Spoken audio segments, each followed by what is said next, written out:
Dumelang, Molweni, Sanbonani, Goeiemorgen, good morning.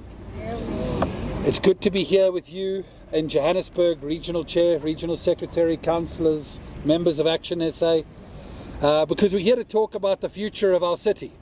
And as residents of Johannesburg, just like everybody following these proceedings from home, we have every reason to be concerned about the direction of our city. Service delivery has never been worse than it is right now in Johannesburg, and many people are rightly asking themselves, where to from here? How are we going to get Johannesburg working? And this is precisely why ActionSA is here today, because there are many political parties that have to campaign making promises, and making the kind of promises that people don't know whether to believe them or not. But the beauty of where ActionSA stands today is we don't need to promises that are unfounded. Talk what it that our president Herman Mashaba did in the city as the mayor of Johannesburg, and we can say because he did it before, ActionSA can do it again. And that's the message we're spreading right across Johannesburg, because the residents are tired. They're tired of the politicking and the accusations. They just want service delivery, and it is a powerful thing to be able to say ActionSA moved Johannesburg forward in the recent memory. It's also a powerful thing to say that we don't need to bring people all the way from Cape Town who are past their sell-by dates to come and fix the problems in our city. We could talk about people who've done it here, not somewhere else, and people who've done it recently, not a long time ago. And that's something that ActionSA puts on the table for all residents of Johannesburg to weigh and measure our campaign offer in 2026. But let's talk a little bit about why we are standing here today behind the Johannesburg Council Chamber and in the space where a lot of protests would march here to protest against the city of Johannesburg. And I remember when Herman was mayor, this place was filled with protesters every single day who were coming to air their grievances to their mayor. And one of those key problems was around labour. Organised trade unions were frustrated. They were frustrated because the ANC had always interfered with their job as a union and told them what to do and how to be a union. And at the same time, their workers were frustrated because they didn't want politicians, they wanted trade union leadership. So they would march here and voice their displeasure. And isn't it funny that it wasn't the ANC of the Tripartite Alliance who solved the problems of the unions in Johannesburg, but it was Herman Mashaba. Some people would say the most unlikely person who would solve that problem, given his business background. But it was that business background that drove his need to solve this issue for the residents of Johannesburg. Who can remember the strikes of Pick It Up in 2015? When refuse wasn't being collected for months and it was rising in the streets to the level of people's houses. Those kind of problems went away, and let me tell you how. Herman Mashaba sat down the leadership of trade unions and said, you have an important place at this table, but it is not your table. It is government's table. But we will engage you, we will treat you with respect, and we will listen to you. Most importantly, we're going to redefine our relationship.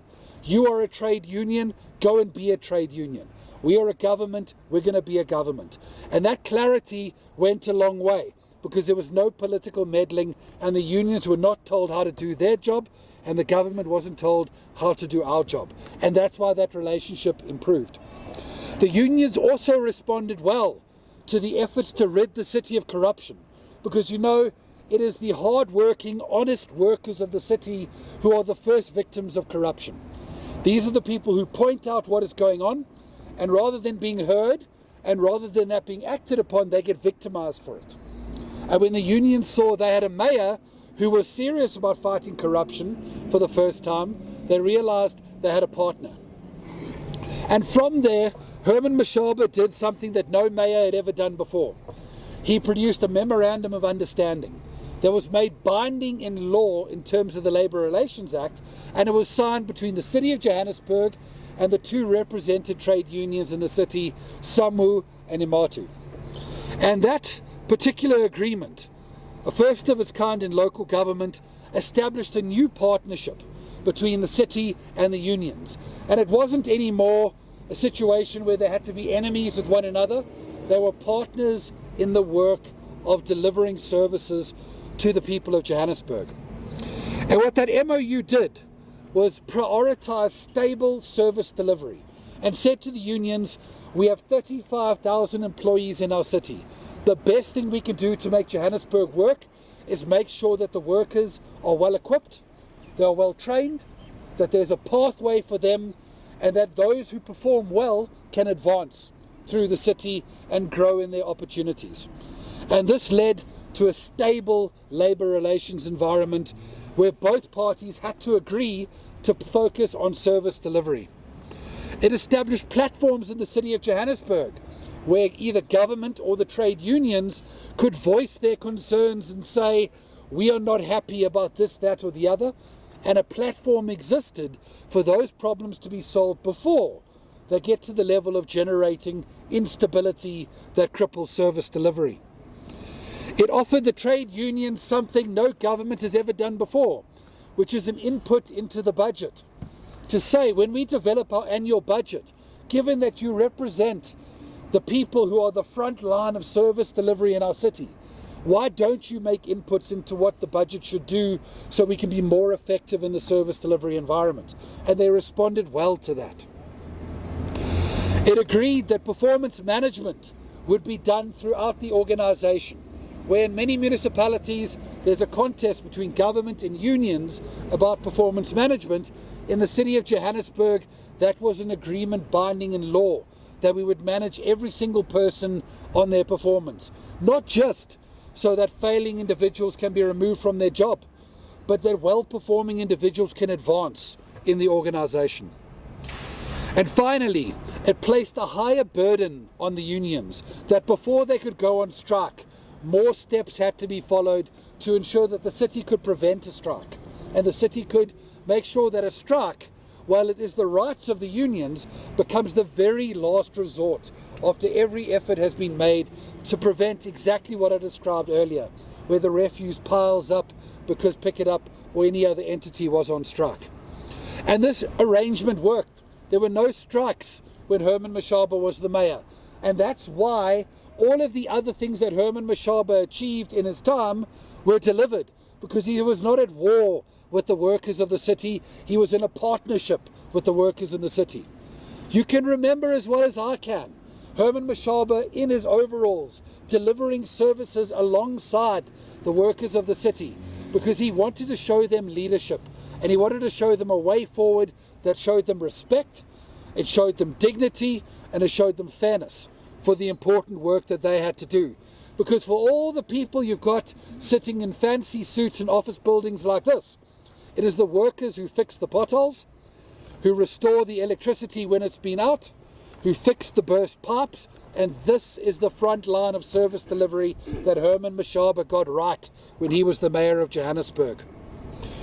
And as I said, it was these successes that put a target on Herman Mashaba's back, because political parties like the ANC and the DA saw anyone succeeding in that role as a threat. And that's why they moved against him. And the residents of Johannesburg must remember that when it comes time to vote, because we must punish political parties who would rather see the city failing like it is now than succeeding under somebody that they didn't like. But Herman Mashaba's delivery record in Johannesburg went far beyond the subject of trade unions, but make no mistake, it took place because he was not at war with the trade unions. So, when Herman Mashaba left the City of Johannesburg, the resident satisfaction levels were the highest levels in the history of the city, at 74%. He had redirected 2 billion rand in the wastages of international travel and self-promoting advertising and international conferences towards the basic service delivery infrastructure of the city. This saw power outages reduce at a time even when load shedding was the normal back then. It saw the water leaks and bursts come down and the water losses along with it. It saw 17 billion rand in facilitated investment in its final year in office, 4 times greater than had ever been delivered in the city's history. 900 kilometers of bad roads were resurfaced out of the 4,000 kilometers that have been categorized as under the acceptable standards. He built the largest substation for electricity in the Southern Hemisphere, and it was delivered on time and under budget. He started the first city-run substance abuse facilities, 5 of them, ensuring that the victims of the deadly trade of drugs received treatment, while the people who dealt those drugs received the hardened edge of the JMPD. He produced 5 mobile clinics that ensured that primary health care was being rolled out to informal settlements, often located far from the clinics and the hospitals in Johannesburg. 7,000 RDP homes, 7,500 title deeds, 3,500 service stands, the first canine narcotics unit in the JMPD, which itself was boosted by 1,500 new officers in the biggest expansion in the history of the Metro Police in Johannesburg. And who could forget the fight against corruption that saw 6,000 cases under investigation, totaling more than 35 billion rand and achieving more than 900 arrests. As a resident of Johannesburg or anybody else in this country, ask yourself, who else has a record that has fought corruption in that kind of way? And you will surely come to the result that there is no one. And the insourcing of security guards was another important facet. When Herman Mashaba became the mayor of Johannesburg, he found a situation he could not accept, where security guards came to him and said, we are being mistreated. These tenderpreneurs who get the money for security contracts, who drive around in the Lamborghinis and the Ferraris you see being raided by the SIU and the Hawks. These people pay us 2,500 rand a month to be a security guard, but the city pays them 14,000 rand a month per security guard. And Herman Mashaba looked at it and said, why do I need a middleman to run my security? It's my infrastructure they're protecting. It's my interests. Surely the city should run it itself. And he was able to employ those security guards directly, double their salaries, give them a proper living wage, a proper appointment letter, a regular payday, and all the other things that they had never had before. And that was the kind of dignity that Herman Mashaba brought to the labour environment in Johannesburg. And if you want to ask yourself the question of why infrastructure theft and damage came down when Herman Mashaba was the mayor, because those security guards would have done anything for the mayor who served their interests as well. And that is how we must reframe the relationship between those who lead governments and those who work in them. Ladies and gentlemen, we are going to continue traveling Johannesburg in the new year, telling stories just like this one, of the different ways in which Herman Mashaba fixed the city of Johannesburg, because we want the residents of Johannesburg to know 2 things about that. The first thing is they don't need to despair any longer.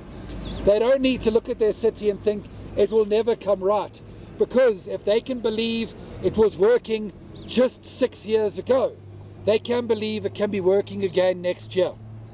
But at the same time, it is vital that they make their political choices correctly, because as the saying goes, if they always vote the way they've always voted, they will always suffer the way they've always suffered. And if the voters in Johannesburg are going to go out and cast their votes for the political parties that have delivered the mess that has taken place since Herman Mashaba left office, whether it was the ANC or the DA or any of these small Anyana parties that no one knows who they are, then we're going to have the same problem for the next 5 years. But one thing is very clear. If they go and put their vote behind the party that is led by the only person who ever got Johannesburg working, then their city will work once again. Thank you very much.